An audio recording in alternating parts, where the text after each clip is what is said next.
அமெரிக்காவை தொடர்ந்து பல நாடுகளை தாக்கியது சுனாமி. இலங்கையில் வடபகுதி மக்களுக்கு கடும் எச்சரிக்கை.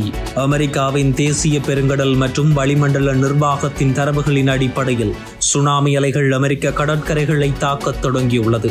அதன் அடிப்படையில் சுனாமியின் முதல் அலைகள் ஹவாயின் கடற்கரைகளை அடைந்ததாக செய்திகள் தெரிவித்துள்ளது. குறித்த தரவுகளின் அடிப்படையில் ஹவாயின் தீவின் வடக்கு கடற்கரையில் நீர்மட்டம் 4 அடிகளுக்கு மேல் பதிவாகியுள்ளது. அதிக அலைகள் நெருங்கும் போது நீர் மட்டங்கள் உயர்ந்து குறைவடைவதை காண வாய்ப்புள்ளதாகவும் கூறப்பட்டுள்ளது. அதேவேளை அலாஸ்காவை முன்னதாகவே முதல் சுனாமி அலைகள் தாக்கியுள்ளதாகவும் தற்போது அலைகள் ஹவாயை தாக்க தொடங்கியுள்ளதாகவும் தெரிவிக்கப்பட்டுள்ளது. இந்த நிலையில் அமெரிக்காவின் பிற பகுதிகளிலும் சுனாமி அலைகள் தாக்கலாம் என எதிர்வு கூறப்பட்டுள்ளதாக அமெரிக்காவின் தேசிய பெருங்கடல் மற்றும் வளிமண்டலவியல் நிர்வாகம் எச்சரிக்கை விடுத்துள்ளது. சுனாமி அலைகள் அதன் தீவுகளை நெருங்கும் போது ஹவாயின் கடற்கரைகளின் சில பகுதிகளில் கடல் மட்டம் குறைய தொடங்கியுள்ளது என்றும் நேரடி வெப் கேமரா காட்சிகள் தெரிவித்துள்ளது. அதே நேரம் கடைசி 1 மணி நேரத்தில் நீர்மட்டம் கணிசமாக குறைவடைந்து வருவதையும் காணக்கூடியதாக இருக்கின்றது. பாரிய சுனாமி அலைகள் வருவதற்கு முன்பு பொதுவாக கடல் நீர்மட்டம் கடற்கரையிலிருந்து வழக்கத்திற்கு மாறாக வெகு தொலைவில் பின்வாங்கும். இந்த நிலையில் குறித்த தீவு பகுதிகளில் இவ்வாறு நீர் உள்வாங்கப்படுவது சுனாமி அச்சத்தை மேலும் அதிகரித்துள்ளது. இன்று ரஷ்யாவின் கம்சடா தீவுகளுக்கு அருகே ஏற்பட்ட சக்தி வாய்ந்த கடலோர நிலநடுக்கத்தை தொடர்ந்து 3 பகுதிகளில் சுனாமி அலைகள் பாரிய அளவில் தாக்கியிருந்தது. அதே நேரம் குறித்த சுனாமியானது ரஷ்யா, ஜப்பான் ஆகிய நாடுகளிலும் பாரிய சேதத்தை ஏற்படுத்தியுள்ளது. ரஷ்யாவின் கிழக்கு கடற்கரையில் சக்தி வாய்ந்த நிலநடுக்கம் ஏற்பட்டுள்ளது. இந்த நிலநடுக்கம் ரிக்டர் அளவுகோலில் 8.7 ஆக பதிவாகியுள்ளதாக அமெரிக்க புவியியல் ஆய்வு மையம் தெரிவித்துள்ளது.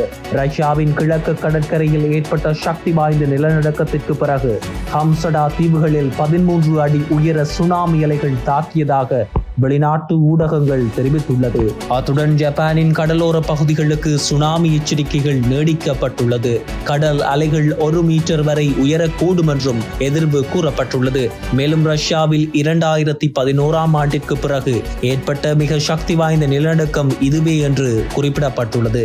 அதே நேரம் வடகிழக்கு ஜப்பானில் உள்ள குஜி துறைமுகத்தில் சுனாமி அலைகள் 1.3 மீட்டர் உயரத்தை எட்டியதாகவும் தெரிவிக்கப்பட்டுள்ளது. ஜப்பானின் பிற பகுதிகளில் அலைகளின் உயரம் சீராக அதிகரித்து 50 மற்றும் 60 சென்டிமீட்டராக உயர்வடைந்து வருவதை காணக்கூடியதாக இருப்பதாகவும் இது அதிகாலை 20 மீட்டராக இருந்தமையும் சுட்டிக்காட்டத்தக்கது. ஜப்பானிய அதிகாரிகள் அலைகள் 3 மீட்டர் வரை உயரக்கூடும் எனவும் அடுத்த 24 மணி நேரத்திற்கு சுனாமி எச்சரிக்கை நீடிக்கப்படும் என்றும் குடியிருப்பாளர்களை கடுமையாக எச்சரித்து அவர்களை அங்கிருந்து வெளியேற்றி வருகின்றார்கள். அதே நேரம் இலங்கையர்களுக்கும் சில எச்சரிக்கைகள் விடுக்கப்பட்டுள்ளது. குறிப்பாக வடக்கு, வடமத்திய, ஊவா மற்றும் கிழக்கு மாகாணங்களில் அடுத்த சில நாட்களுக்கு இடியுடன் கூடிய கனமழை பெய்யக்கூடிய சாத்தியம் காணப்படுவதாகவும் தெரிவிக்கப்பட்டுள்ளது. குறித்த விடயத்தை வளிமண்டலவியல் திணைக்களம் சற்று முன்னர் அறிவித்துள்ளது.